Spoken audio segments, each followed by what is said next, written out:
What if the clarity you've been searching for isn't something you find, but something you build? Imagine waking up each day with a calm mind, unshaken by the noise, the pressure, and the uncertainty that surrounds you. Now ask yourself this: why does your mind feel like a battlefield? Why do you feel exhausted, even after a full night's sleep? It's not your schedule, it's not your phone, it's the war inside your head, between who you pretend to be and who you truly are, the overthinking that burns through your peace, the regrets that echo louder than your thoughts, the need to control everything and everyone around you, even when it's tearing you apart. You've been told that clarity will come when life gets easier. That peace is something you'll feel once things calm down. But the Stoics knew better. Clarity isn't a reward, it's a discipline. It's not given, it's earned through choices that strip away illusion and force you to face yourself. If you're brave enough to walk that path, then subscribe, to finally start following yourself, not for more noise, but for something ancient, enduring, and true. Welcome to your mind, rebuilt through Stoicism. You wake up and the world is already waiting. Notifications, messages, opinions. It pulls at you before you've even had the chance to think for yourself. Most people never question it. They scroll, react, absorb, until their thoughts aren't even theirs anymore. Slowly, quietly, the mind becomes rented property, owned by trends, borrowed from influences, shaped by headlines. You don't feel it at first. It creeps in. The anxiety, the restlessness, the pressure to have an opinion on everything. But the deeper truth? You weren't born with this noise. It was handed to you, wrapped in convenience, sold as connection. And somewhere along the way, you accepted it as normal. But clarity, real clarity, doesn't live in that noise. It's not found by consuming more, reacting faster, or knowing everything. Clarity begins the moment you choose to subtract, to remove what doesn't belong, not just in your schedule, but in your thinking. That's the first lesson the Stoics understood. Your peace doesn't depend on what the world gives you. It depends on what you refuse to let in. Marcus Aurelius wrote, "You have power over your mind, not outside events." Realize this, and you will find strength. But how often do we give that power away without even noticing? Think about how often your mood is dictated by someone else's comment. How easily you're pulled out of focus by a trending opinion or a photo of someone living a life you think you should have. Every time you hand your attention to something that doesn't serve your values, you're spending a piece of your mind. And those pieces add up. What's left is a mind that no longer feels like home. It becomes fragmented, distracted, shaped by the world instead of shaping how you move through it. The Stoic path isn't about isolation or pretending the world doesn't exist. It's about returning to the source. It's a stripping away, not an adding on. A life lived from the inside out, not the outside in. That starts with a simple but powerful act: choosing what you allow in, choosing what you respond to. Not everything deserves your reaction. Not every battle is yours to fight.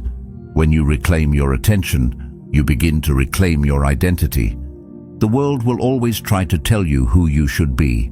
It will present you with scripts, roles to play, paths to follow, beliefs to adopt. And if you don't pause to question them, you'll spend your entire life performing someone else's version of success. The mind, when untended, conforms, but when guarded, it sharpens. This is why the Stoics practiced daily reflection. It wasn't for ego, it was for clarity. A moment to sit with the question, are these thoughts truly mine? Or have I picked them up without realizing it? You don't need to abandon the world to regain your mind. You need to return to the driver's seat. You need to take responsibility for what you think, what you believe, and what you chase. That's not always easy. especially when everything around you is designed to distract you from yourself. But clarity isn't supposed to be easy. It's supposed to be earned. Start small. Notice the moments where you let others dictate how you feel. Pay attention to the thoughts that repeat in your head. Where did they come from? Whose voice is that really? Then begin the quiet process of subtraction, not to escape the world, but to reclaim your place within it, not to reject life, but to live it on your own terms. The truth is, most people never take this path. It's easier to conform, it's easier to consume. But those who choose to reclaim their minds, they become unshakable, not because they control the world, but because they've stopped letting the world control them. And when that happens, when the noise fades, even just a little, you'll feel it. That stillness, that sharpness, that sense of finally coming home to yourself. It won't come from a perfect routine or some hack or a new app. It'll come from subtraction, from silence, from remembering that everything you truly needed was always within you, buried beneath the noise you never chose and no longer need. You know what matters to you. You've always known. But somewhere along the way, that voice, the one that used to guide you, started getting drowned out. Now it's buried under 1,000 notifications, opinions, fears, and comparisons. And it's not because you've lost your values. It's not because you're weak. It's because the modern world is louder than it's ever been, and it's trained you to believe that silence means you're falling behind. That if you're not reacting, you're irrelevant. That if you're not constantly plugged in, you're missing something important. But the truth is, the only thing you're missing is yourself. The noise doesn't show up with a warning. It sneaks in. It begins with checking the news in the morning before your feet even touch the ground. Then it becomes scrolling through other people's lives during breakfast, comparing your start to their highlight reels. You go through your day half present, pulled in every direction by information you didn't ask for. You listen to the world more than you listen to your own thoughts. And slowly, the things you actually care about start to feel distant. Not gone, but quiet, like a signal blocked by static. Clarity doesn't die with a bang. It fades. Not from neglect, but from noise. From reacting to every little thing. From needing to have a take on every event. From fearing that if you don't speak, you'll be forgotten. That's not clarity, that's exhaustion dressed as engagement.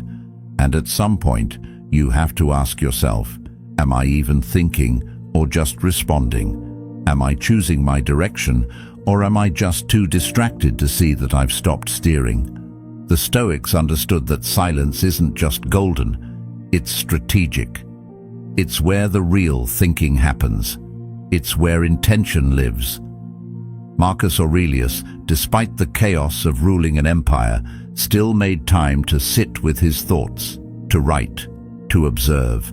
He wasn't avoiding the world, he was building armor from within it. Without that silence, he would have lost himself in the noise. And isn't that what most people do today? Lose themselves by never pausing long enough to be found. But silence in the Stoic sense isn't just about turning the volume down on your surroundings. It's about learning to recognize what doesn't deserve your attention. It's not the absence of sound. It's the refusal to let things hijack your focus. It's seeing a headline and choosing not to click. It's hearing gossip and not repeating it.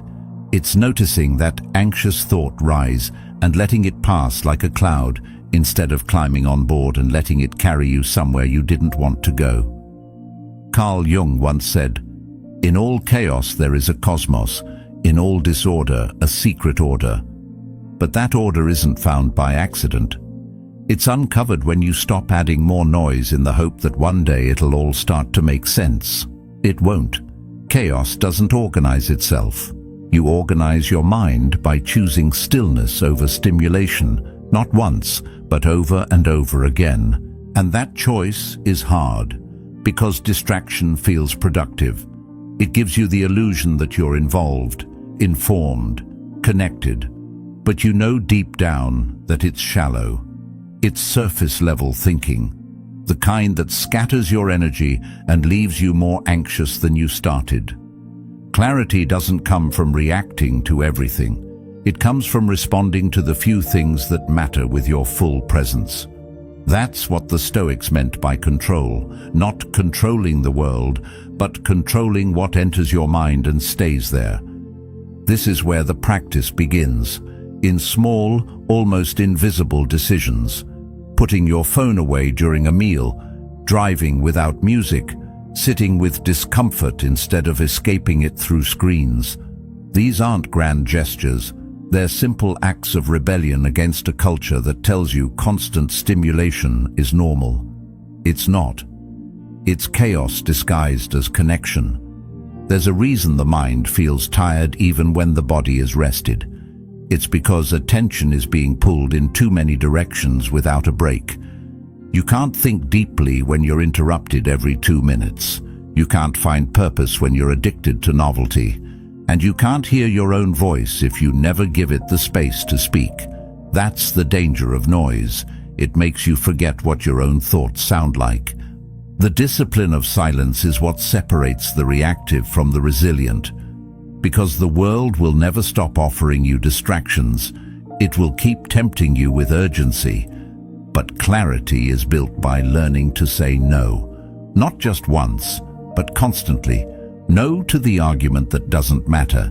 No to the comment that isn't worth responding to. No to the thought spiral that only leads to the same dead end.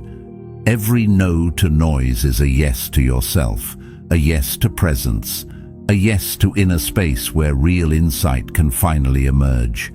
People often think that finding peace means fixing everything around them, but the Stoics knew that peace comes when you fix your relationship with attention, when you realize you don't have to give your mind to everything just because it's loud. The most powerful person in the room isn't always the one who speaks. It's the one who listens, chooses, and responds on their own terms. That's true strength. And it's built in silence. So the next time you feel overwhelmed, don't ask, "What more do I need to do?" Ask, "What can I ignore?" Not because it's unimportant to the world, but because it's unimportant to your purpose. That distinction is what keeps the mind clean, not empty, not disengaged, but clear, like water that reflects the truth only when it's still. You won't silence the noise of the world forever, but you can train your mind to stop being owned by it. You can practice giving less of yourself to what doesn't serve you, and when you do, something powerful happens. You begin to hear that voice again, the one you thought you'd lost, the one that speaks in calm certainty, not panic, the one that knows what matters because it's no longer competing with everything that doesn't. That's clarity, and it starts the moment you stop letting the world speak louder than your own soul. There's a kind of exhaustion that doesn't come from work or lack of sleep.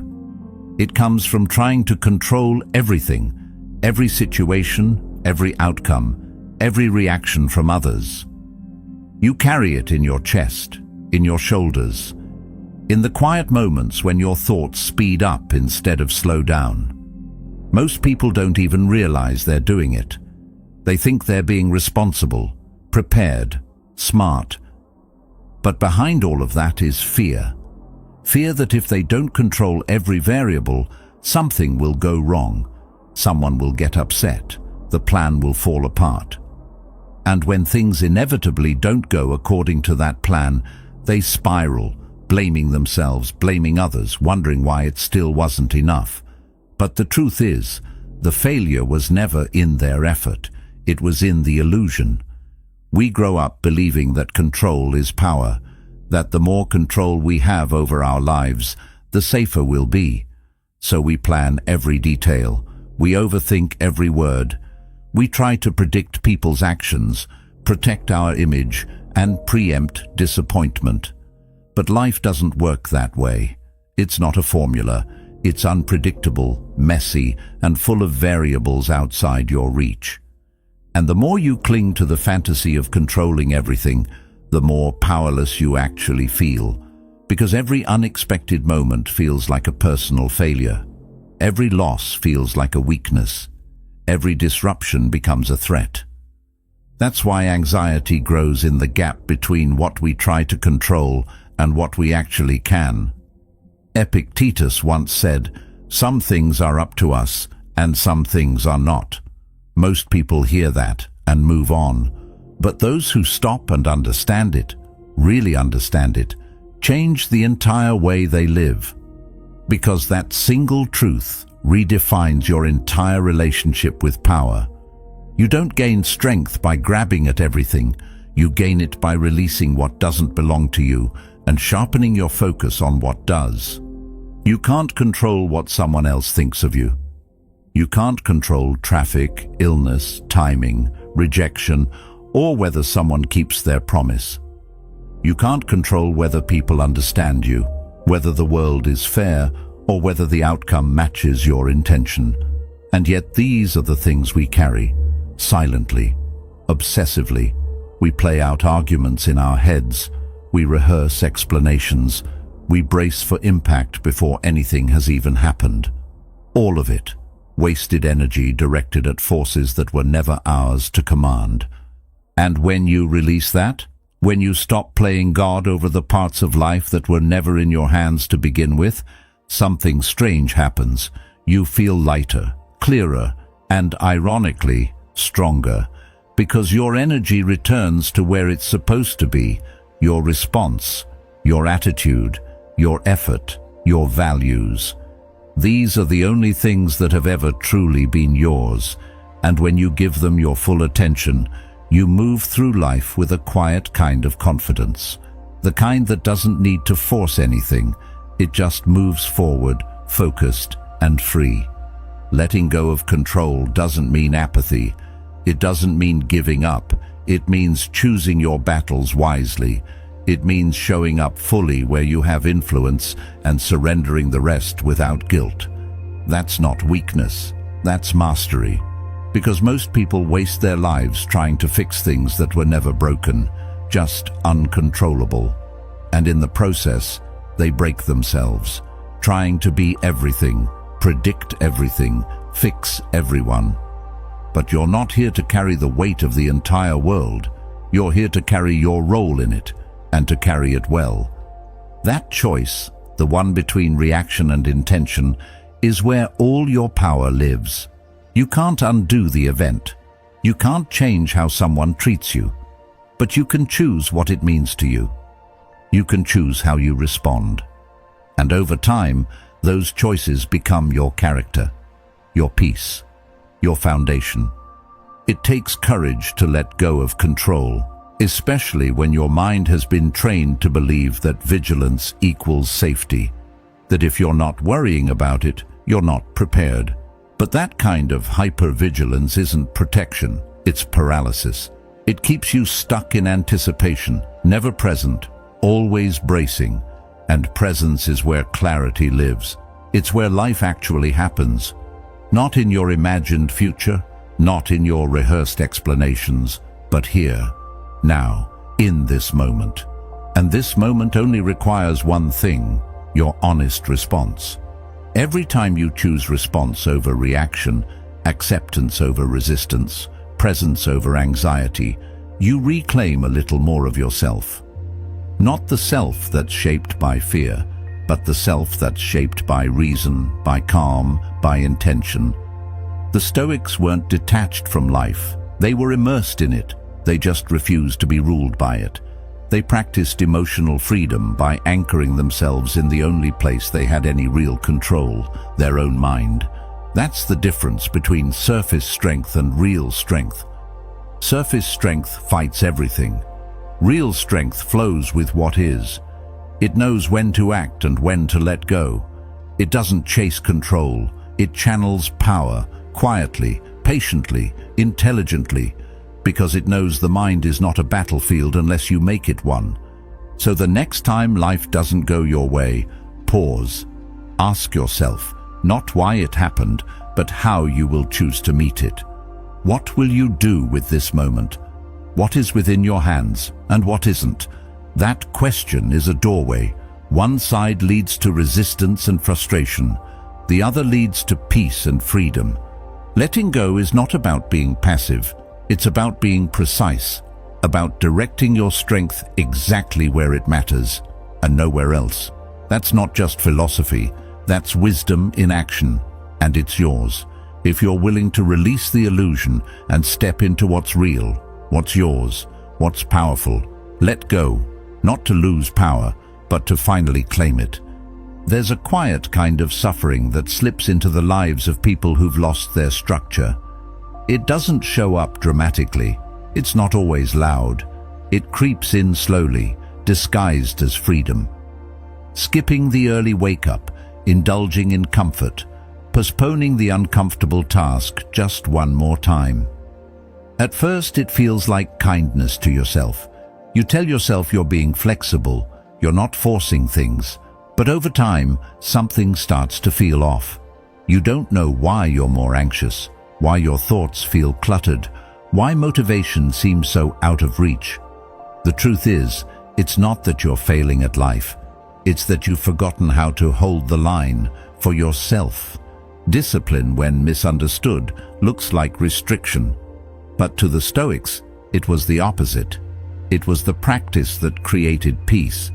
Because the mind without discipline doesn't rest. It wanders. It panics.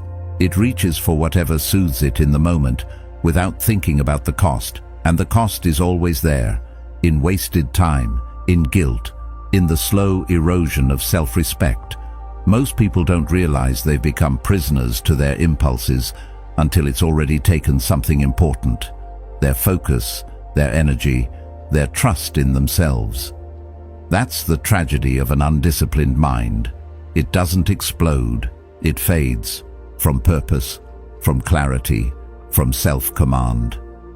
True discipline isn't about rigidity or self-punishment. It's about hygiene, like brushing your teeth, like washing your face. It's what keeps the mental environment clean, sharp, functional. The Stoics knew this well. They didn't seek discipline to impress others or chase perfection. They trained their minds to stay clear, not for the sake of control, but for the sake of freedom. Because what is freedom really, if you're still a slave to every passing emotion? If a single distraction can derail your day? If comfort has more power over you than your own vision? Seneca once said, "No man is free who is not master of himself." And he was right. You can live in a free world and still be shackled to your habits, still be pulled in every direction by whatever feels easiest. But the mind wasn't built to serve comfort. It was built to create, to endure, to hold a vision and walk toward it, no matter what stands in the way. That kind of mental integrity isn't found in the heat of the moment. It's built quietly, in the margins, in the early mornings, in the deliberate routines, in the decision to act from principle, not emotion. Discipline is how the mind returns to order. When everything outside is chaos, your discipline becomes the compass. It's not about being harsh, it's about knowing what kind of life you want to build and holding yourself to it even when it's inconvenient. Especially when it's inconvenient, because that's where growth lives, in the tension between what's easy and what's necessary. It's not about denying yourself joy, it's about learning to choose joy that lasts over pleasure that fades, about realizing that the short-term hit of dopamine is not worth the long-term weight of regret. People often wait for motivation before taking action, but discipline doesn't wait.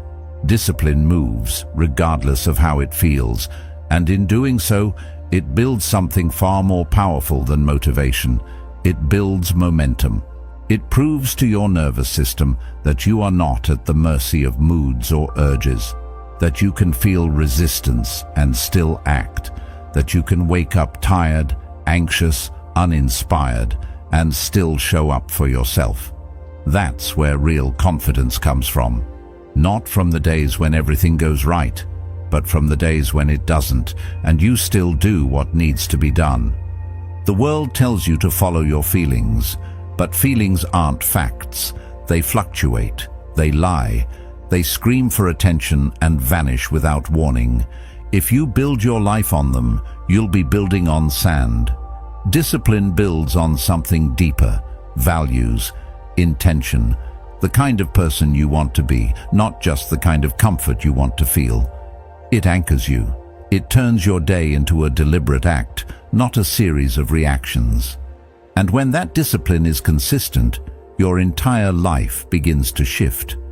Not because the world gets easier, but because you become stronger. Discipline is one way of making the unconscious conscious, of becoming aware of the patterns that pull you off course, of interrupting them, of choosing again and again to be guided by clarity rather than compulsion. It's not about controlling every thought. It's about noticing them, questioning them, and acting from the part of you that chooses, not the part that reacts. And over time, this practice becomes part of who you are. It becomes second nature to pause before reaching for distraction, to hold the line when you want to quit, to speak only when it serves, to do what needs to be done, even if no one's watching.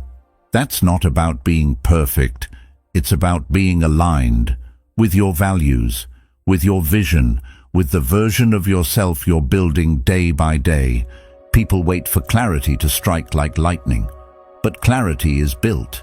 It's built every time you choose structure over chaos, presence over escape, meaning over impulse. That's the quiet power of discipline. It clears the fog. It puts you back in control of your energy. And it reminds you, moment by moment, that you are capable of more than comfort. You're capable of depth, of strength, of stillness in motion. The undisciplined life is noisy, reactive, scattered.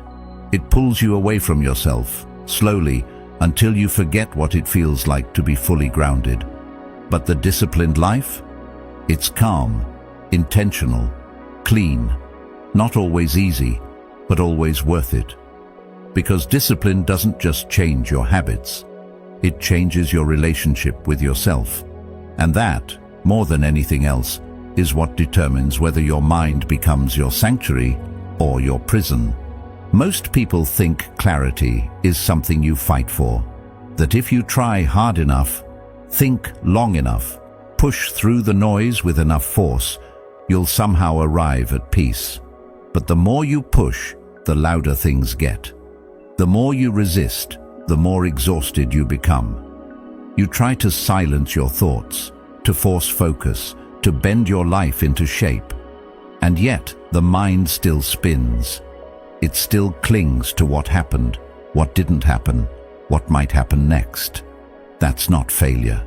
That's a misunderstanding of where clarity comes from. Because peace isn't something you achieve through resistance. It's something you uncover through acceptance. There's a deep kind of relief that comes when you stop arguing with reality, when you stop wishing things were different and start facing them exactly as they are. It doesn't mean you give up. It doesn't mean you stop improving your life or holding high standards. But it does mean you stop pretending. You stop living in a fantasy of what should have happened, how someone should have behaved, how the world ought to work. You come face to face with what is. And in that moment, when you finally stop fighting, you feel it. That first breath of real stillness.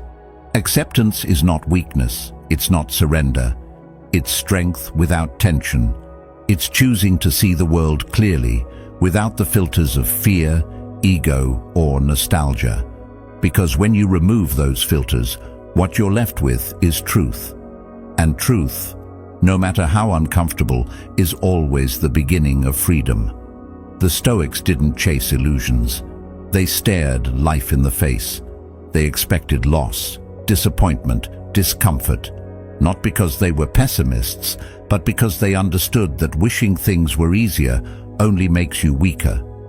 Real mastery begins when you meet the world as it is, not as you hoped it would be.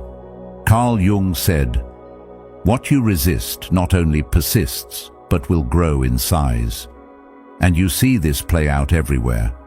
The more you resist a painful emotion, the more power it gains.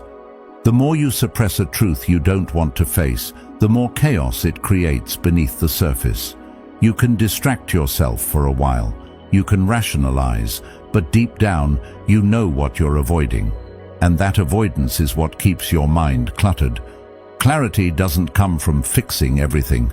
It comes from being willing to face it all without running. Think about how much energy is lost in denial, how much inner noise is created by trying to rewrite the past or predict the future. You replay conversations, build imaginary arguments, rehearse outcomes that may never happen. None of it brings peace, because the mind wasn't designed to control life. It was designed to interpret it, to respond to it. And the quality of that response depends entirely on how willing you are to stand in front of the present moment and say, "This is what's real." Acceptance isn't passive, it's active. It takes awareness, humility, and courage. It means recognizing your limits without being defeated by them. It means holding space for grief without trying to fast forward through it. It means letting someone walk away instead of begging them to stay, not because it doesn't hurt, but because you understand that control is not love. That attachment is not the same thing as connection, and that forcing what isn't meant for you will only delay what is. When you start living from that place, where you stop resisting the rain and start walking through it, you realize something important, that the pain you feared was survivable, that the loss didn't break you, that the silence wasn't empty. It was full of messages you'd never heard before, because you were too busy shouting over life to hear what it was trying to tell you. And the moment you go quiet, truly quiet, that's when the insight comes.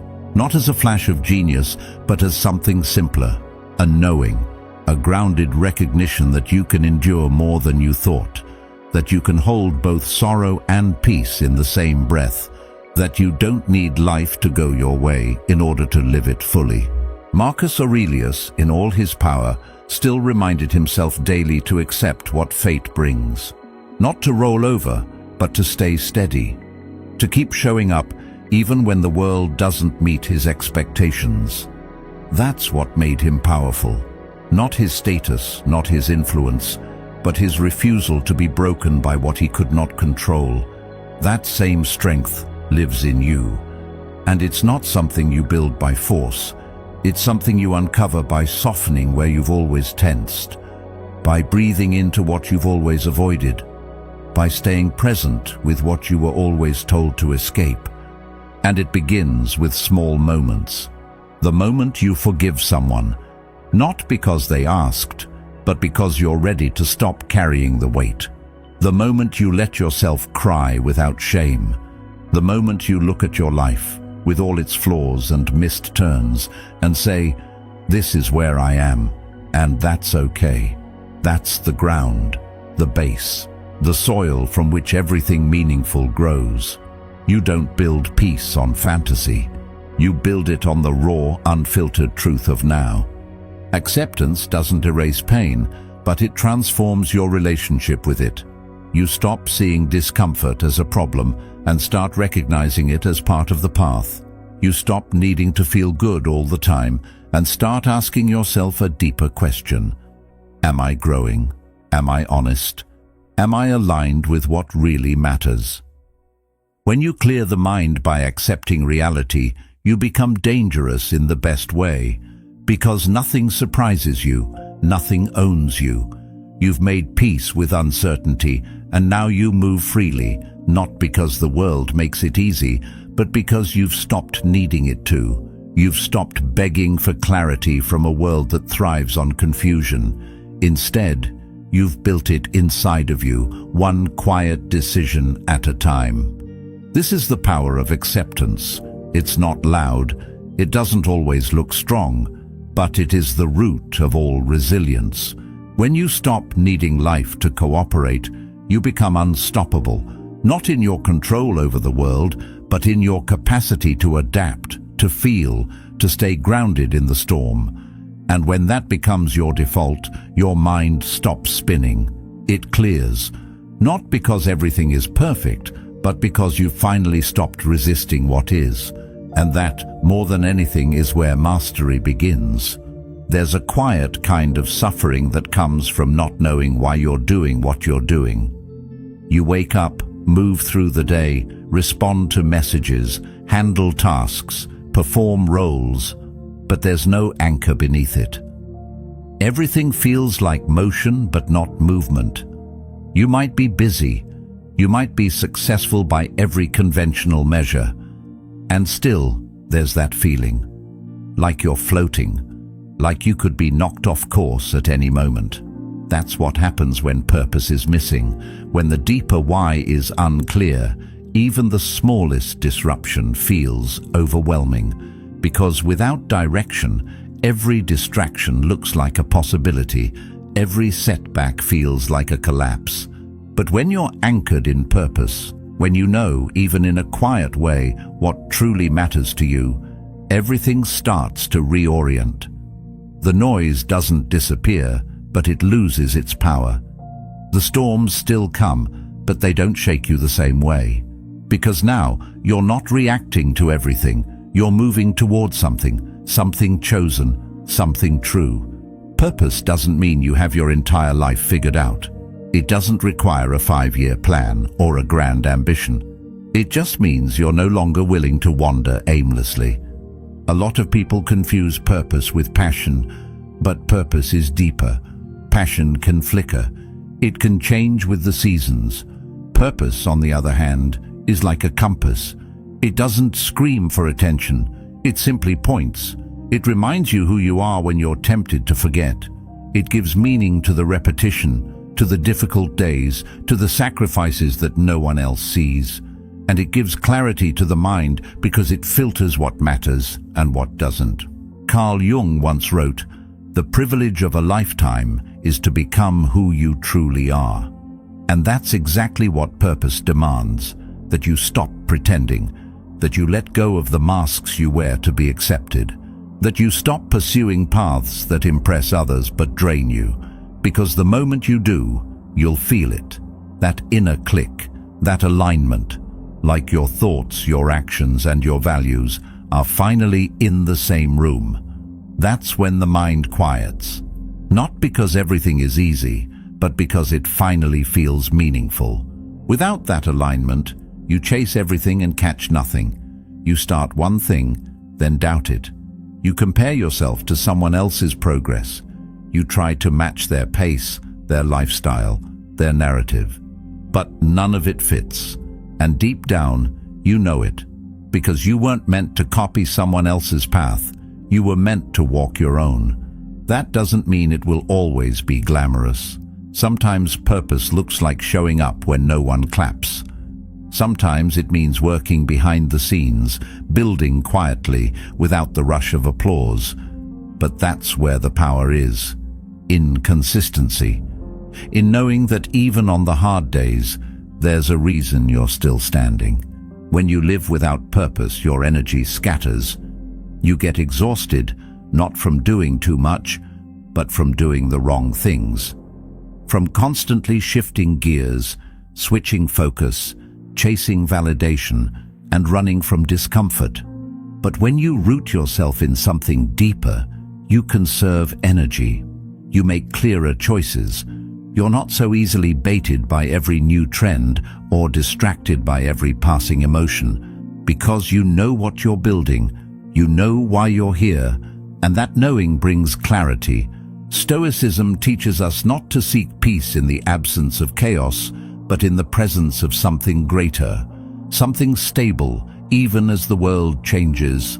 That's what purpose becomes, your internal reference point, the thing you return to when you're lost, the answer to the question, why does this matter to me? And once you know that, life changes. You stop over-explaining yourself. You stop negotiating your values for approval. You stop tolerating things that drain you just to keep the peace. Because now peace comes from within. Purpose simplifies things. It doesn't make them easier, but it strips away the unnecessary. You stop needing to impress everyone. You stop bouncing between expectations. You learn to say no, not because you're rigid, but because you're clear. And clarity is a form of self-respect. When you know your direction, you're not threatened by detours. You're not paralyzed by uncertainty. Because even if the path isn't straight, the intention is. This doesn't mean your purpose has to be revolutionary. Sometimes your why is deeply personal. Sometimes it's healing a part of yourself that was never loved properly. Sometimes it's breaking a cycle that's lasted for generations. Sometimes it's creating beauty in a world that forgets to look for it. That's enough. You don't owe the world a justification for your values, but you do owe yourself honesty. Ask yourself what actually matters to you, not what you've been told should matter, not what looks good online, not what keeps others comfortable, but what makes you feel alive, even quietly. What helps you sleep with a clear conscience?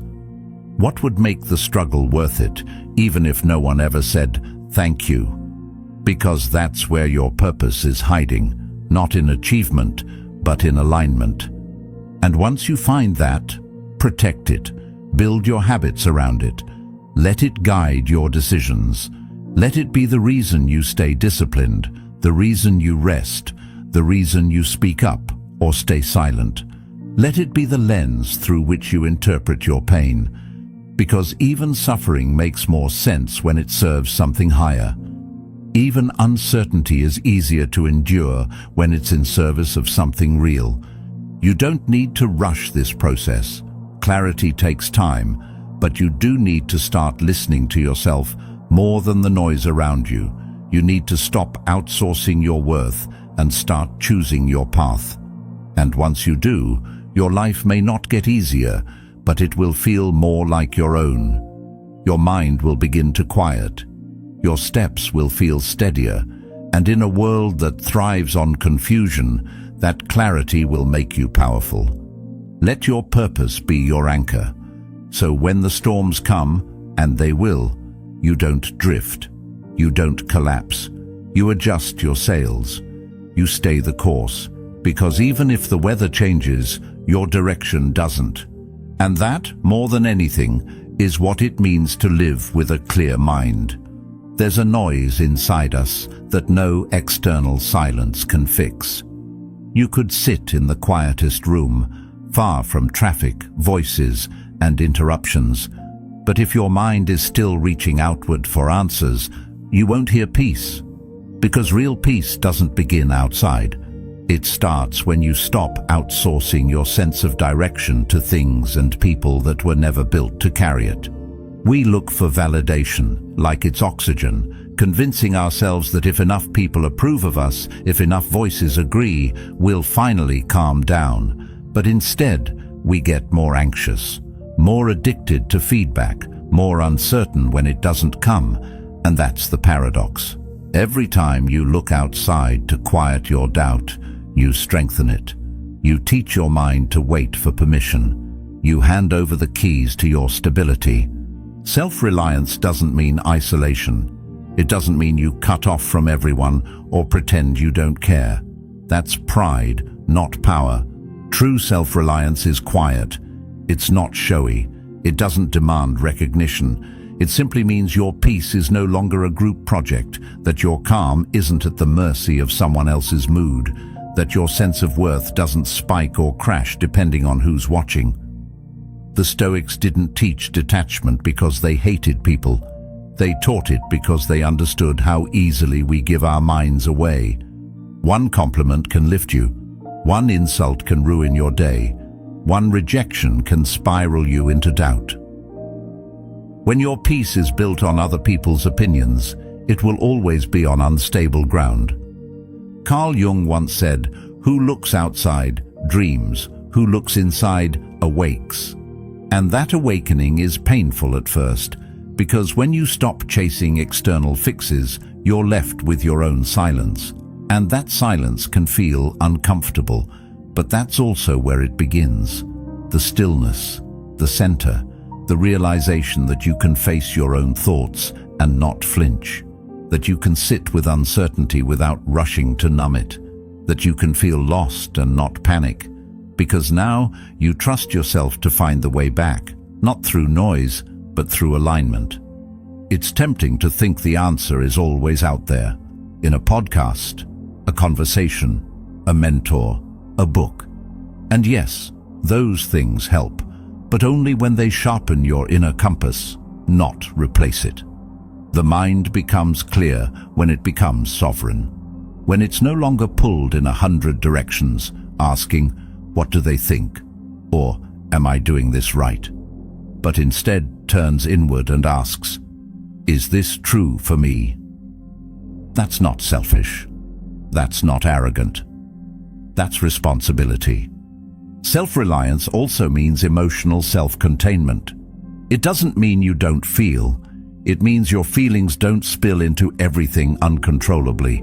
You don't use them to manipulate. You don't expect others to fix what only you can face. You learn to hold your own emotion, examine it, and choose your response with intention. This is where the quiet starts to build. Because now your mind isn't in constant reaction mode. It's not waiting on an apology, an explanation, or a response to feel okay. It's steady because you are steady. There's a kind of freedom that comes from being able to say, I can handle it. Not because it's easy, but because you've built the inner structure that allows you to move through life without collapsing every time it gets heavy. Most people don't realize how much of their stress comes not from what's happening, but from the belief that they need someone else to fix it. We've been taught to outsource strength, but Stoicism flips that. It says, you already have what you need, not all figured out, but enough to take the next step, enough to sit with discomfort instead of running from it, enough to stop chasing people who don't see your value, enough to stop begging for closure and start giving it to yourself. When your mind is no longer a slave to the approval of others, it becomes a sanctuary. When your self-worth stops rising and falling with your circumstances, your presence becomes powerful. People can feel it, not because you're loud, but because you're rooted. You don't flinch at silence. You don't chase attention. You don't perform for applause. You show up with calm because you've made peace your responsibility, not someone else's job. And that's a shift, a deep one, because it's not taught often. The world will tell you to build connections, seek community, find mentors, and all of that has value. But if you don't build the inner world first, you'll bring your chaos into every interaction. You'll cling, over-explain, overthink, and get thrown off by every unreturned call or unanswered message. Not because you're weak, but because you haven't realized yet. Your worth isn't in their hands. It never was. This doesn't mean you stop caring. It means you stop needing. You stop assigning people the job of making you feel okay. And once you do, your relationships change too. They become cleaner, lighter, freer. You connect because you want to, not because you're afraid to be alone. You speak your truth because it matters to you, not because you're trying to convince anyone. You give without strings. You leave without rage. You stay without fear. You let go without guilt. When you reach that place, when your clarity is no longer dependent on someone else's validation, you start to hear your own voice again. The quiet one, the steady one, the one that knew all along. And that voice? That's the signal, the direction, the compass, the calm beneath the storm. And that's where the power is. Not in having all the answers, but in no longer abandoning yourself to get them. The more you return to your own mind, your own center, your own values, the less you'll need to chase the world. Because you'll realize the real quiet, the one you've been searching for, it isn't out there. It's already inside you, waiting, ready, steady, unshaken. Sometimes the most important thing you'll ever do is simply keep showing up. not with fireworks, not with some grand transformation, but quietly, repeatedly, on the days when no one's watching, on the mornings when it all feels pointless. That's where real progress begins, not in the applause, not in the praise, but in those moments when your mind tells you it doesn't matter, and you choose to keep going anyway. The world has conditioned us to think that growth must be visible, that transformation must be loud, that if we can't post it, track it, or show it off, it must not be real. But the Stoics knew better. They understood that the deepest growth often makes the least noise. It happens slowly, quietly, beneath the surface of your daily life. It's the choice to not yell back, the pause before a bad decision, the breath you take instead of sending that angry message. It's the tiny shift in how you speak to yourself in the mirror, the invisible battles you win that no one will ever clap for. That's the strange truth about becoming clear-minded. It doesn't look like much from the outside. There's no medal for not overreacting, no trophy for staying calm, no spotlight when you resist the urge to numb yourself with distraction. And yet, every time you choose presence over chaos, you're changing something fundamental. You're retraining the way your mind responds to life. You're building clarity not as a feeling, but as a habit. It's easy to commit when the rewards are immediate. But what about when they're not? What about the weeks that blur together, the days that feel flat, the routines that feel repetitive and lifeless? That's where most people fall off, because they confuse silence with failure. They expect the universe to cheer every step. But wisdom doesn't arrive with applause. It arrives when you stop needing it, when you detach from the performance and begin to live by principle. Carl Jung said, "You are what you do, not what you say you'll do." And those quiet actions, especially the ones no one sees, are what shape your character. Not the plans, not the intentions, the practice, the consistency, the way you show up when it's boring, when it's lonely, when it's tempting to quit and start over, yet again. There is no shortcut. No burst of motivation will carry you through the 1,000 small acts of discipline. Only a commitment to the process will. Clarity isn't something you get in one revelation. It's something you build with each repeated effort. It's like water dripping on stone, not dramatic but persistent. It carves out focus. It deepens your stillness, but only if you keep showing up, even when the results don't come fast, even when you feel stuck. Because you're not stuck, you're forming roots, and roots don't grow in the light. They grow in the quiet, beneath the surface, where no one else can see. Sometimes clarity means embracing the silence, not just tolerating it, but learning to trust it. To understand that stillness isn't stagnation, it's incubation. It's where ideas mature, where strength develops, where purpose gets refined. The most dangerous thing you can do to your mind is interrupt this process with doubt. To give up simply because the path isn't dramatic enough. Because when you stop showing up, you stop growing. But when you keep showing up, something slowly changes. Not always in your life, but in you. And that's the shift that matters most, because a clear mind doesn't need immediate results to stay on course. It doesn't chase constant validation. It trusts the process. It understands that progress isn't always visible, but it is always cumulative. One clear thought leads to another. One disciplined act opens the door to the next. One day of calm builds a new threshold for the next storm. You're not just practicing behavior, you're building identity, quietly, brick by brick, thought by thought, day by day. And yes, you'll have setbacks. You'll feel like nothing is changing. But that's part of the journey. Real clarity includes resistance. It includes doubt. But it moves through it anyway, not because it's certain, but because it's committed. The Stoics didn't promise perfection. They taught perseverance. That peace is not a prize you win, but a standard you uphold, especially when it feels hardest to do so. This is what separates those who live intentionally from those who react to life. The ones who continue to show up are the ones who learn how to see, not just with their eyes, but with their insight. They learn to read between the lines of their own emotions, to notice the subtle shifts, to understand that growth isn't always about more, it's often about less. Less noise, less rush, less self-judgment, less expectation for everything to feel magical.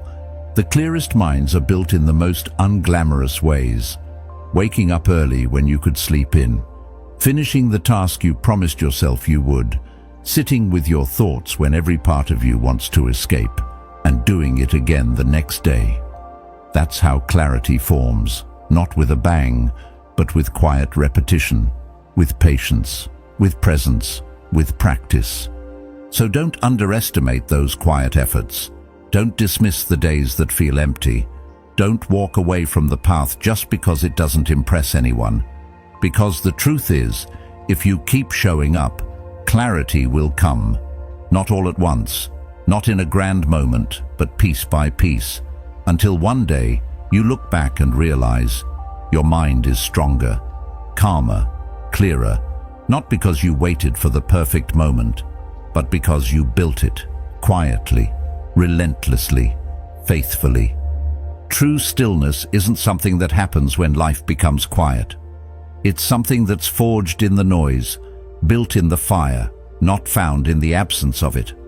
The more you run from discomfort, the more you become a slave to it.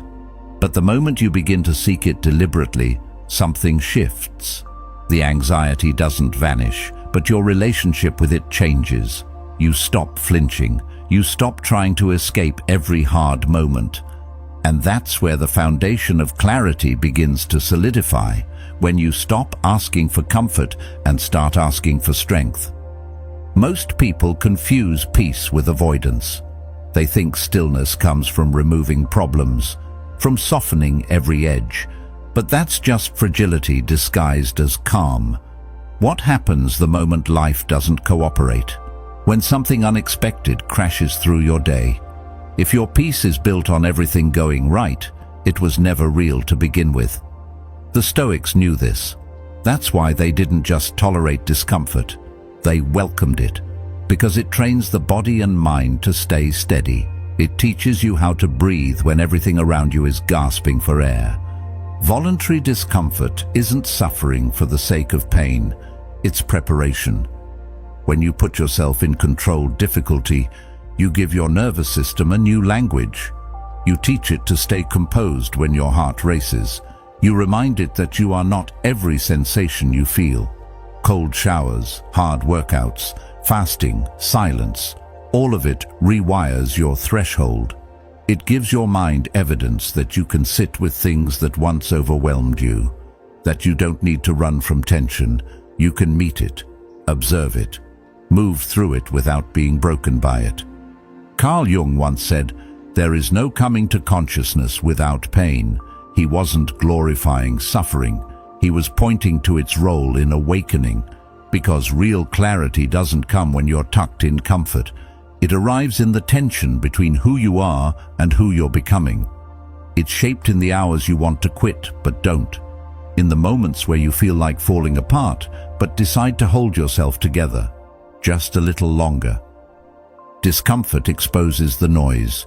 When you step into it willingly, the mind shows its cards. You begin to notice how much of your anxiety is just resistance, not reality. The dread of discomfort is often louder than the discomfort itself.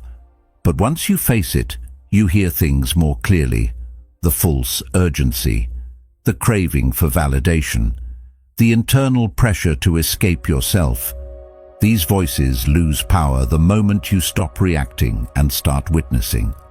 And what happens next is subtle but profound. You start to hear the signal beneath the noise. You begin to distinguish between what screams for your attention and what actually deserves it. You stop living in reaction and start living in alignment, not because the world is quieter, but because you are, because you've trained your system to respond instead of panic, to reflect instead of flee, to sit in discomfort and still keep your posture, your breath, your mind. This doesn't mean you become cold.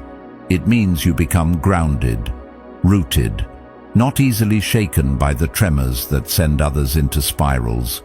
And you'll notice something else too. When others avoid, you approach. When others retreat, you hold firm. You'll begin to seek out the edges, not because you enjoy pain, but because you trust your capacity to face it. That trust is power. It's inner freedom. It's the kind of clarity that doesn't crack under pressure. And let's be honest, life will test you. Whether you train for it or not, it will arrive with its storms. It will press your limits. And if you've never practiced discomfort, you'll collapse into confusion.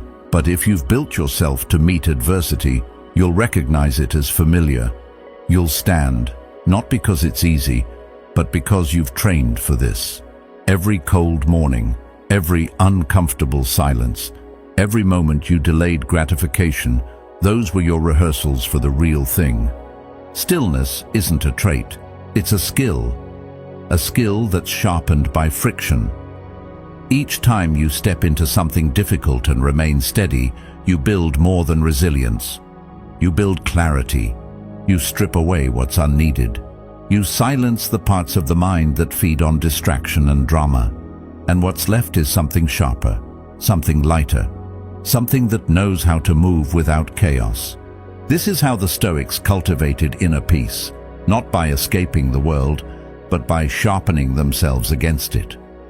They didn't complain about the weight. They became stronger, and that strength didn't make them louder. It made them quieter, less reactive, more intentional, more anchored in their principles. When you practice discomfort regularly, it stops feeling like an enemy. It becomes a teacher, a mirror, a forge. You learn how to breathe through the burn instead of flinching from it. You learn that suffering isn't always a sign to stop.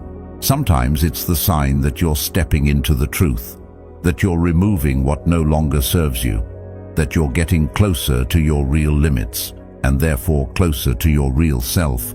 It's tempting to seek comfort as a reward. But clarity rarely rewards comfort seekers. It reveals itself to those who endure, who strip away the unnecessary, who choose the discomfort of growth over the illusion of ease. Because that kind of discomfort leaves something behind. It builds a foundation, it sharpens awareness, it makes your mind more still, not because the world changed, but because you did. So the next time discomfort arises, don't run, don't numb it, don't rationalize it away. Step into it with eyes open and breath steady. Let it teach you, let it shape you, and know that on the other side of that friction is something you cannot find through comfort alone. Not just toughness, but clarity. Not just endurance, but peace. The kind that stays, no matter what comes. Every time you choose a fleeting pleasure over your deeper aim, you train your mind to serve impulse over intention. And each time you surrender to impulse, you weaken the part of you that seeks clarity.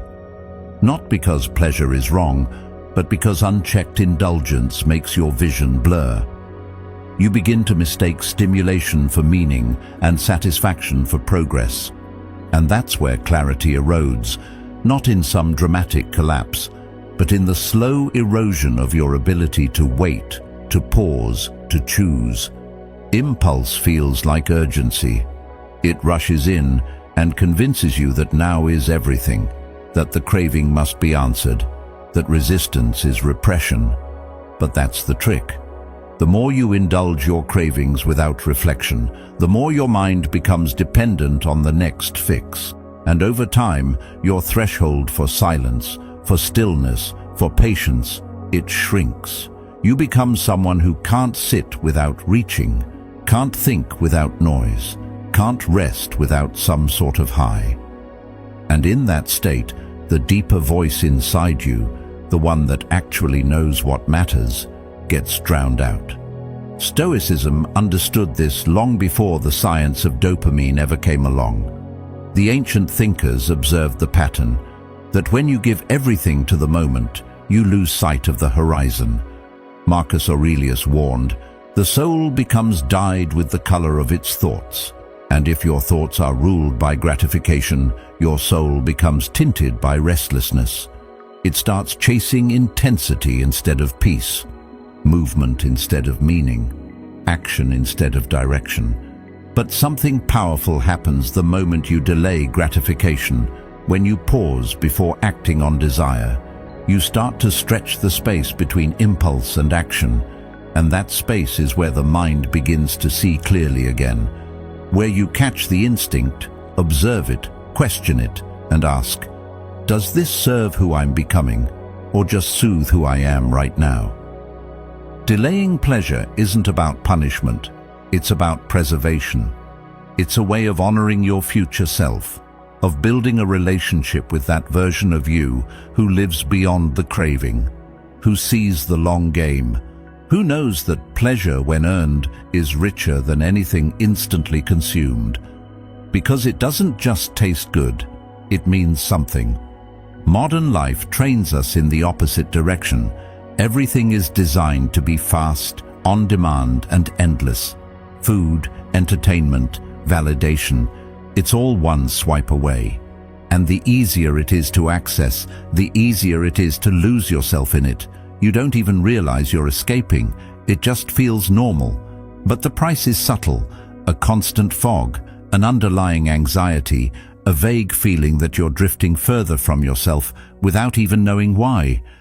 That's why delaying pleasure isn't just a moral idea, it's a psychological reset.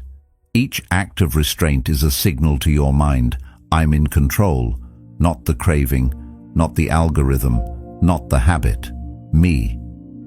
And when you consistently prove that to yourself, you build trust, you build momentum, you build the kind of discipline that doesn't feel like restriction, it feels like liberation, because you no longer need to chase, you can choose. Clarity begins to return when the noise quiets, and noise thrives on unchecked pleasure. Think about it. How many moments of reflection have been hijacked by a scroll, a snack, a notification? It's not just about delaying the big pleasures, it's the small ones. The ones that seem harmless, the mindless comforts. They stack, they compound, and they teach your brain that every moment must be filled, satisfied, entertained. But clarity grows in the empty spaces, in the discomfort, in the silence between urges. This doesn't mean you need to live like a monk. It means you learn how to say not now without feeling like you're depriving yourself. You start to understand that real power isn't in having what you want. It's in knowing you don't need it immediately. That kind of power builds a mind that's not swayed by appetite, a mind that can hear itself think, that can pause long enough to question its own motives. That's how vision is restored, not by doing more, but by wanting less. Pleasure, when earned, carries a different energy. It's deeper, fuller. When you work towards something and then finally allow yourself to enjoy it, it doesn't feel hollow. It feels deserved. And that experience becomes memorable, not because it was intense, but because it was in alignment. It matched your values. It respected your purpose. And in that space, even pleasure becomes a form of clarity. A signal that you're walking the path, not running from it. It's not always glamorous. There will be days when the craving screams louder than your purpose, when the idea of waiting feels unbearable. But each time you resist, you're not just saying no, you're saying yes to something higher, to a deeper peace, to a mind that isn't pulled in every direction, but walks with steadiness, to a life that isn't built on impulse, but on insight. And eventually, it becomes second nature. You stop reacting and start choosing. You begin to notice the difference between what tempts you and what aligns with you. You stop seeing discomfort as a signal to stop and start seeing it as the doorway to focus, to presence, to real peace. There's a kind of quiet confidence that grows in this process, a trust that you can carry yourself through temptation without needing to escape, that your mind doesn't panic at boredom, that your nervous system doesn't collapse at stillness, that you've trained it to see beyond the now. And in that space, clarity doesn't just return, it expands, it deepens, it becomes your default. So if you want to sharpen your mind, begin by sharpening your will. Learn to delay the rush, to hold the craving in your palm without needing to obey it. Watch it rise, watch it fall, and realize it doesn't control you. And with each moment you hold that line, you're not just getting stronger, you're becoming clearer, more intentional, more whole. Impulse may offer quick relief, but discipline offers long vision. And if clarity is what you're after, it begins the moment you stop feeding every urge and start feeding the future you're trying to create. The mind is a narrator that never sleeps. It weaves meaning into everything, stitching together facts and emotions, memories and fears to form a story that feels real. But here's the thing most people never question. Just because a story feels true doesn't mean it is. And if you never pause to examine the story your mind is telling you, you might live an entire life reacting to something that was never accurate in the first place. That's where clarity begins, not in knowing everything, but in realizing you don't have to believe everything you think. Most people don't realize how deeply they're trapped in their mental narrative. They wake up and step into a role they didn't write. They react not to the world as it is, but to the world as it's been described to them by their past, their parents, their pain. And the longer these stories go unquestioned, the more they begin to define your reality. Suddenly, "I'm not good enough" isn't just a thought, it's a truth. "Nothing ever works out for me" becomes a pattern. "They're probably judging me" becomes a lens through which every interaction is filtered. And slowly, your story becomes a cage. This is why the Stoics were so committed to introspection, to examining not just what happened, but how they interpreted it. Because they understood that the mind isn't a passive receiver of truth, it's a storyteller. And like any storyteller, it can exaggerate, it can distort, it can repeat the same tired script until you don't even realize you're acting it out. Carl Jung once said, "Until you make the unconscious conscious, it will direct your life and you will call it fate." That unconscious is made up of stories. Some you inherited, some you absorbed, and some you crafted in moments of pain.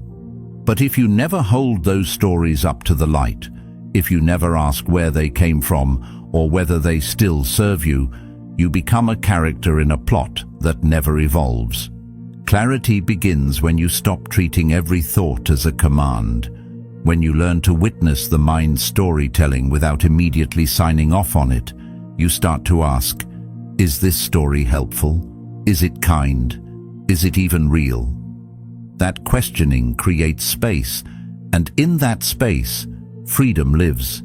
Because now you're not reacting, you're reflecting, you're choosing. But that kind of awareness takes courage, because some of these stories have been with you for so long, they feel like home, even if they hurt you, even if they limit you. It's easier to stay in a painful story you recognize than to step into the unknown without a script.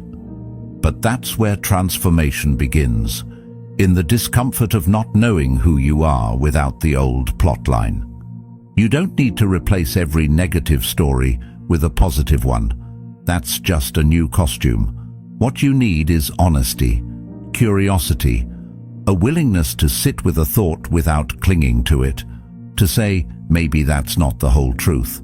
And from that space of openness, you begin to see reality more clearly. You stop filtering everything through your insecurities, your assumptions, your past. And when the story stops controlling you, you become lighter. Not because life is easier, but because you're not dragging around narratives that no longer belong to you. You stop assigning meaning to every little event. You stop taking everything personally. You stop trying to force the plot to go a certain way. And ironically, that's when you start to feel more in control. Not because you're manipulating the story, but because you're no longer imprisoned by it. Think about how many moments of anxiety, of anger, of despair are really just reactions to a story. Not to what's happening, but to what you think is happening. To the conclusion your mind jumped to, the assumption it made, the prediction it crafted based on old wounds. And how different would your life be if you just took a breath before believing it? That's not easy. The mind loves certainty, and stories provide that. Even painful stories feel stable. But the Stoic path isn't about comfort, it's about clarity. And clarity often demands that you step outside the script, that you challenge your role, that you sit with silence instead of rushing to narrate every experience. Because sometimes the most honest response is, "I don't know yet." And that's okay. There's a discipline in this, a kind of mental hygiene. Every day your mind will offer up 1,000 little storylines, some seductive, some scary, some familiar. But the Stoic mind doesn't bite the hook right away. It observes, it questions, it holds space. And from that patience comes a deeper vision, a kind of seeing that doesn't need to label everything. You begin to discover that you are not the story. You are the space the story moves through. And in that space, you can choose how much power a thought gets. You can allow a narrative to rise, to speak, and to pass. That's when the mind clears, not because it's empty, but because it's no longer chaotic, because the narrator no longer runs the show. This isn't about perfection. You'll still get caught sometimes. You'll still believe thoughts that aren't true. But the difference is, you'll notice faster. You'll return sooner. You'll start to see your mind not as a master, but as a tool, one you can use, sharpen, guide. And over time, that changes everything. You'll still live your story, but now you're the one writing it. You're the one choosing which parts to carry forward and which to release. You're no longer just reacting to the script, you're editing it, you're refining it, and more importantly, you're creating space for the truth to emerge.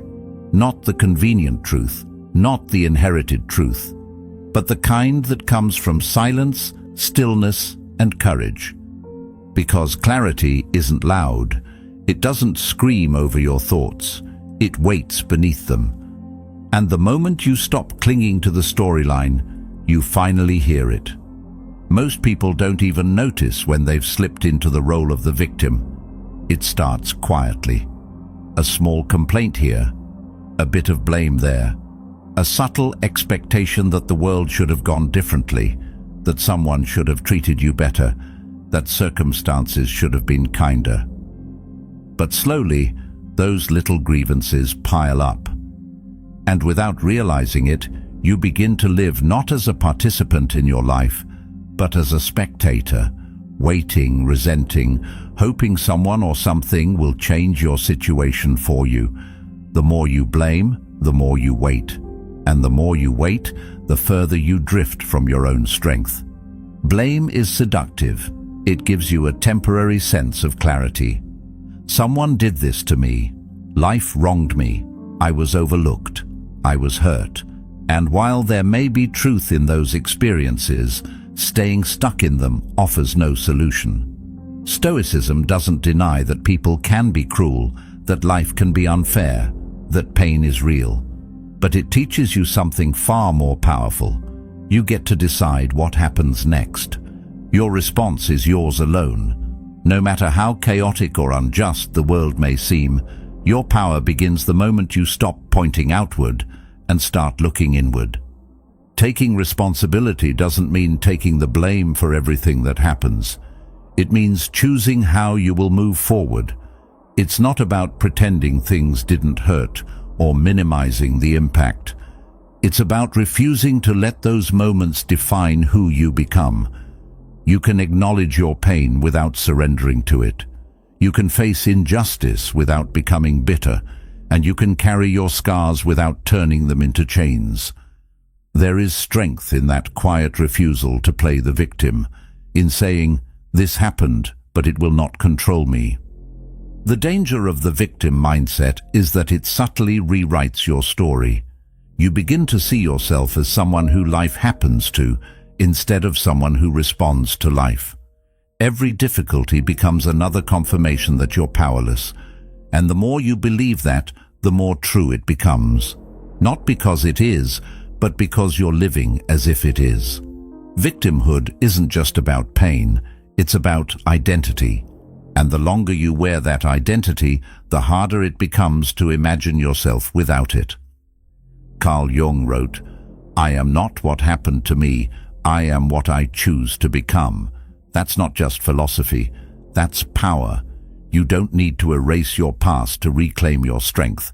You need to reframe your position in it. Are you the one who was hurt, or the one who rose anyway? Are you the one who was wronged, or the one who became wiser through it? Your suffering can either be the foundation for resentment or the soil where resilience grows. You choose. There's something liberating about letting go of the question, "Why me?" It sounds like a search for understanding, but more often it's a quiet form of resistance, a refusal to accept reality as it is. But the Stoic mind doesn't linger there. It knows that the question that really matters is, what now? Because life doesn't pause for you to get over it. It keeps moving, and the more time you spend wishing the past was different, the more you miss your chance to shape the future. When you stop seeing yourself as a victim, you reclaim your ability to act. You become someone who makes decisions, not someone waiting for decisions to be made for them. You become grounded in reality, not the one you wish for, but the one you're in. That's where real clarity starts. Not from getting what you wanted, but from understanding what you still have and what you can do with it. And often, you'll find you have more power than you thought. Not because your life is easy, but because you're not looking for easy anymore. But this mindset takes work, especially when you've been hurt deeply or unfairly. It's easier to stay angry, to keep the wound open, to wait for an apology that may never come. But that kind of waiting costs you something. It costs you your peace. It keeps you tethered to people and events that no longer deserve your energy. Forgiveness in this context isn't about excusing the past. It's about releasing yourself from it. It's about saying, "I refuse to carry this any further." Not because it didn't matter, but because I matter more. There's a quiet strength in people who've let go of blame. You can feel it. They're not loud. They're not trying to prove anything. They're just free. They walk into the room with the weight of their own choices. They speak from a place that isn't reactive, but rooted. They don't need to convince you of their pain because they've already made peace with it. That kind of presence doesn't come from being untouched by life. It comes from refusing to let life harden you into something you're not. And when others try to pull you into drama, into blame, into endless cycles of justification, you'll feel the difference. Because now, you've tasted what it means to be responsible for your mind, your emotions, your direction, and you won't want to trade that for a moment of pity or validation. You'll stop needing to explain yourself. You'll stop looking for people to agree with your suffering. You'll simply live, clear, present, and strong, in the knowledge that your power was never outside you. This doesn't mean you won't feel pain anymore. It means pain won't confuse you. It won't make you forget who you are. It won't make you forget what you're capable of. You'll still fall. You'll still bleed, but you'll rise faster, because you know your footing is not in fairness, it's in focus. And your clarity comes not from how others treat you, but from how you treat yourself when life gets difficult. So the next time something unfair happens, and it will, Notice the first instinct. Is it to collapse, to blame, to relive the story again and again? Or is it to pause, to breathe, to ask yourself quietly but firmly, what now? That's the question that moves you. That's the shift that opens the door. And that's where your power lives. Not in what happened, but in who you choose to be next. At the end of the day, when the noise quiets down and no one's watching, that's when the real work begins. Reflection isn't a soft ritual, it's a weapon, not to beat yourself down, but to cut through the fog. To ask with honesty and courage, who was I today? Not who I pretended to be or who I hoped they saw, but who I actually was when it mattered most. This simple practice, done in silence, holds the power to redirect your entire life. Because without observation, the mind drifts. Without self-examination, you live out patterns you never chose. Most people don't reflect because it forces them to confront contradiction. The gap between what they said and what they did, between the values they claim and the actions they take. But that discomfort is exactly the point. You're not supposed to feel perfect during reflection. You're supposed to feel real. And real is where growth happens. It's where illusions break. It's where the distance between who you are and who you want to become becomes clear, not as a judgment, but as a compass. Clarity isn't a sudden event. It's not something that happens to you. It's something you build day by day in the quiet. The more you reflect, the more you refine your inner map. You start to notice the habits that drain you, the reactions that hijack your peace, the conversations that leave you misaligned.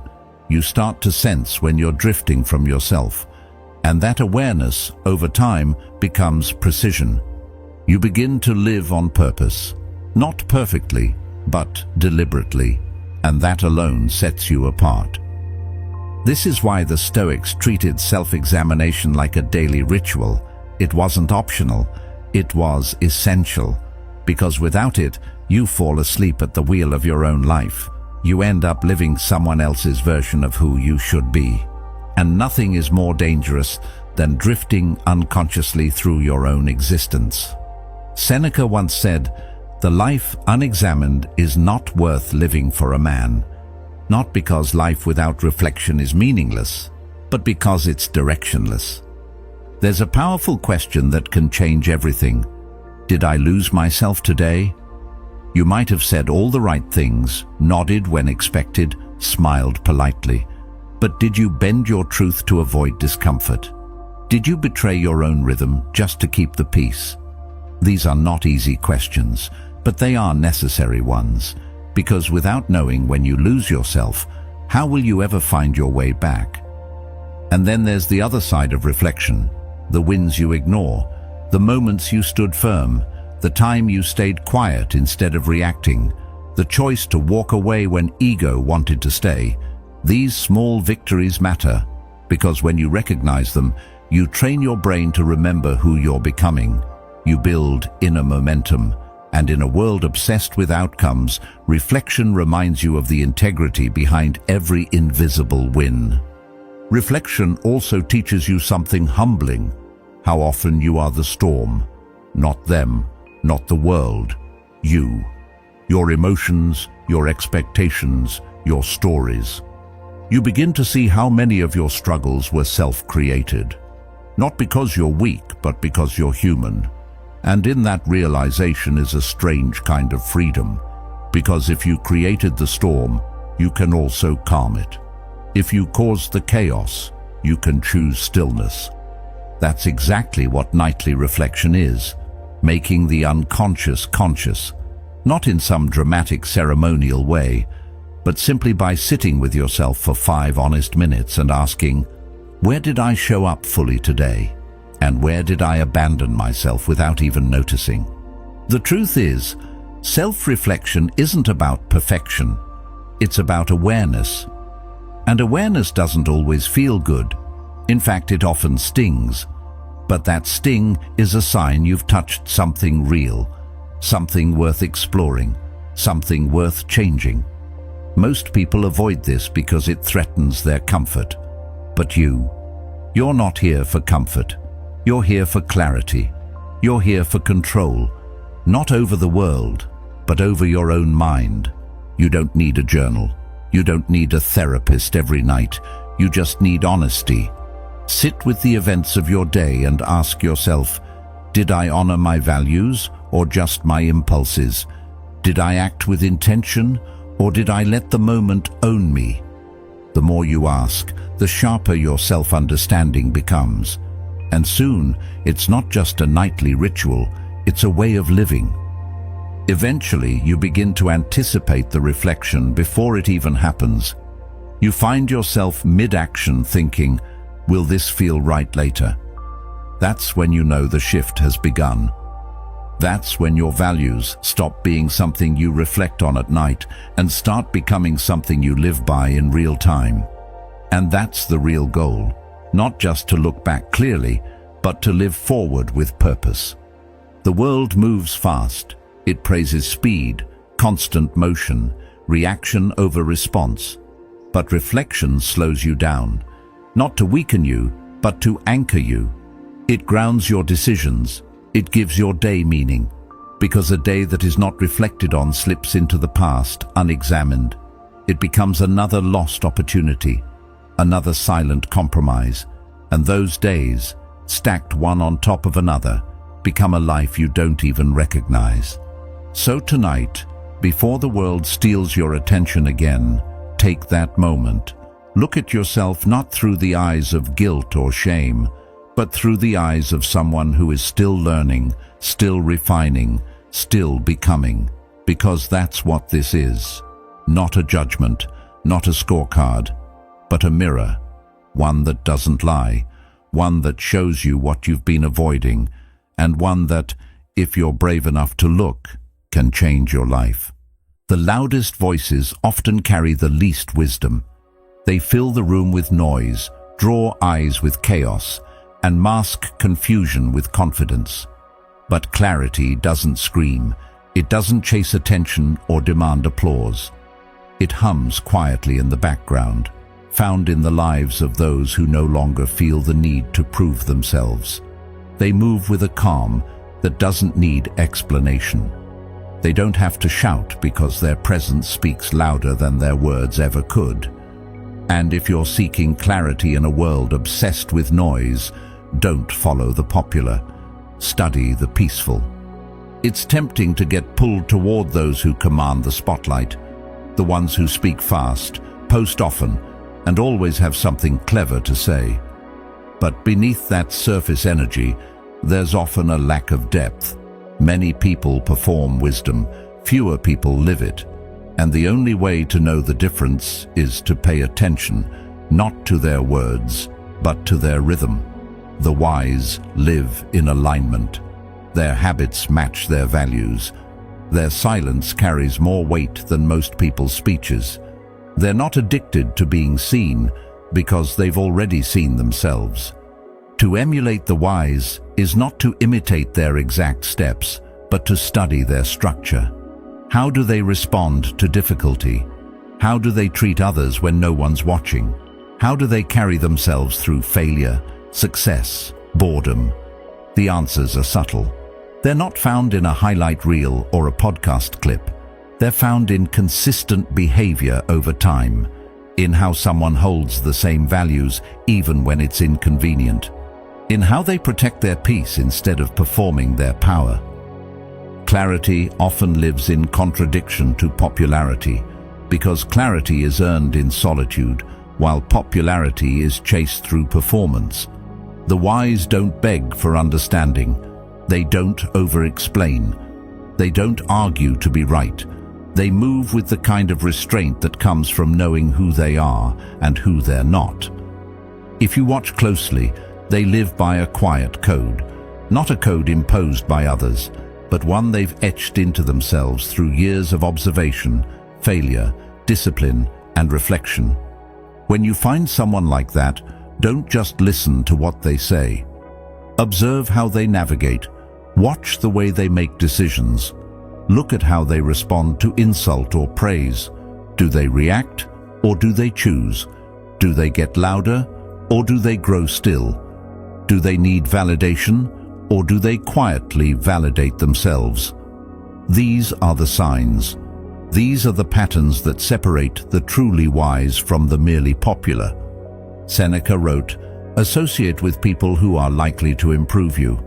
But that improvement doesn't always come through advice.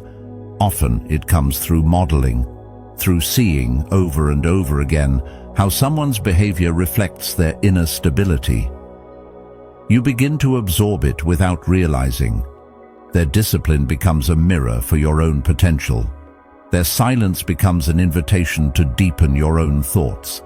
Their consistency challenges your excuses. The problem is, we often look in the wrong direction. We scroll past the steady in favor of the flashy. We assume louder means better, more followers means more truth. But the wise have always walked a different path. You don't find them in every room. You find them in the corner, observing. You don't hear them always speaking. You feel the impact when they do. And that's the kind of life worth emulating. Not loud, not urgent, but rooted. Emulating the wise doesn't mean worshipping a person. It means extracting principles. It means learning how to filter distraction, manage emotion, prioritize what matters. It means studying the quiet mechanics of mental discipline. How some people get up every day and stay aligned, not because life is easy for them, but because they've made clarity more important than comfort. And perhaps most importantly, the wise don't seek to be admired. They're not here to impress. They're here to live rightly. They may share insights, but never to dominate. Their way is one of invitation, not intimidation. When they speak, it's not to prove anything. It's to reveal something, usually something you already knew deep down, but were too distracted to face. That's why their words stay with you, because they echo a deeper truth that already lives inside you. Carl Jung once said, "The shoe that fits one person pinches another. There is no recipe for living that suits all cases." The wise know this. That's why they don't force their way on others. They live their truth and let it speak for itself. Your job is not to become them, it's to observe the structure of their stillness and translate it into your own path. To take what resonates and discard what doesn't. Because wisdom isn't imitation, it's integration. In a world where the loud often drown out the steady, choosing to emulate the wise is a rebellion. It means stepping off the stage and into the practice. It means measuring your progress not by who's watching, but by who you're becoming. It means resisting the pull of shallow influence in favor of deep integrity. And that's a rare thing. But rare is what makes it powerful.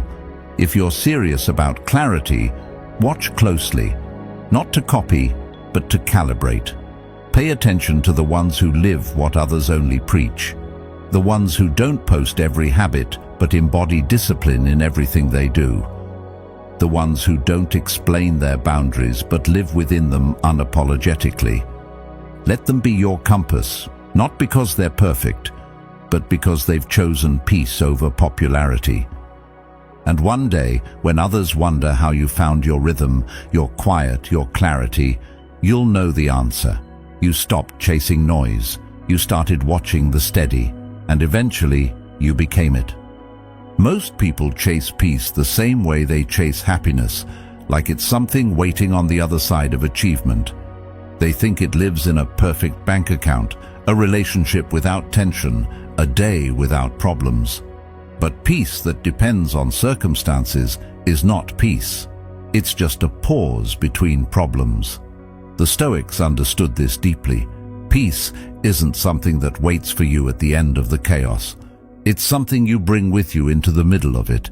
We grow up conditioned to think we have to earn calm, that we must first conquer, fix, impress, and prove ourselves before we get to rest. So we attach peace to milestones.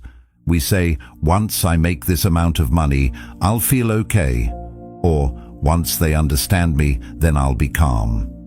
But this is a dangerous illusion, because even when you reach the milestone, the mind moves the goalpost.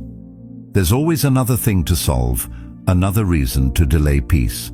And so we live in a state of permanent postponement, always chasing, never arriving. A clear mind is not the reward at the end of a perfect day. It's the baseline you learn to return to, even in the storm. It's the place you stand, not the thing you search for. Because life doesn't wait to be peaceful before it throws you a challenge. The world won't pause just because you need a break. That's why the Stoics trained daily, not in theory, but in practice. They weren't trying to avoid chaos. They were becoming strong enough to walk through it without being undone by it. When peace becomes your default, something powerful shifts. You stop reacting to everything like it's a personal attack. You stop needing constant reassurance, constant stimulation, constant proof that things are okay. Instead, you start creating okayness from the inside out. You stop demanding that the world makes you feel safe, and you start becoming the kind of person who feels steady regardless of the noise around them. This doesn't mean you don't feel emotions. It means your emotions don't own you. It means you can feel frustration without becoming bitter. You can feel stress without snapping. You can feel fear without folding. Because peace isn't the absence of emotion. It's the mastery of your response to it. It's the space between what happens and how you choose to meet it. And once you realize that space exists, you realize peace is always available, even when comfort isn't. When you make peace your foundation, people will notice. They might not understand it, but they'll feel it. You won't flinch at every inconvenience. You won't match every insult with outrage. You won't chase noise just to feel alive. Instead, you'll carry yourself with a kind of quiet intensity, a confidence that doesn't need to be loud, a calm that doesn't need to be explained. You'll become the calm in the room, not because nothing can shake you, but because you've trained yourself not to be dragged by every shake. Carl Jung once said, "Even a happy life cannot be without a measure of darkness. The word happy would lose its meaning if it were not balanced by sadness." The same is true for peace. You don't build it by avoiding the difficult. You build it by walking through difficulty without letting it change your core. You carry it into arguments, into loss, into confusion, not because you're immune, but because you're anchored. And the more you practice that, the more peace becomes second nature. It's no longer something you search for after the fire dies down. It's what you walk into the fire holding. And that makes all the difference. Because when others panic, you pause. When they overreact, you observe. When they seek control, you surrender. Not as weakness, but as wisdom. We often think surrender means giving up. But in Stoic terms, it means letting go of what isn't yours to carry. It means being rooted in what you can control, your breath, your tone, your posture, your attention. It means choosing not to be baited by the world's chaos. That's where real peace comes from. Not from fixing everything out there, but from managing what's in here, your own inner terrain. So you keep practicing. You return to your breath. You notice your thoughts without letting them spiral.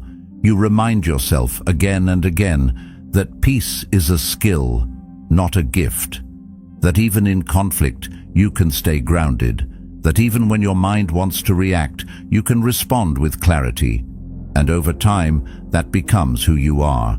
Not just someone who finds peace on the weekend, or after the workout, or once the inbox is clear, but someone who brings peace wherever they go, because that's the ultimate clarity. When you stop seeing peace as a reward and start seeing it as a requirement. When you stop waiting for everything to calm down before you decide to feel calm. When you stop negotiating with chaos and start anchoring yourself in presence. That's when you realize you were never chasing peace. You were just remembering where it lives, and it lives in you. Always has. You just had to stop running, stop fixing, Stop proving and start choosing. Peace isn't the prize, it's the path. It's the way you stand, the way you move, the way you think, the way you return again and again to who you truly are beneath the noise. Let others wait for the perfect moment to feel clear. You already know the truth.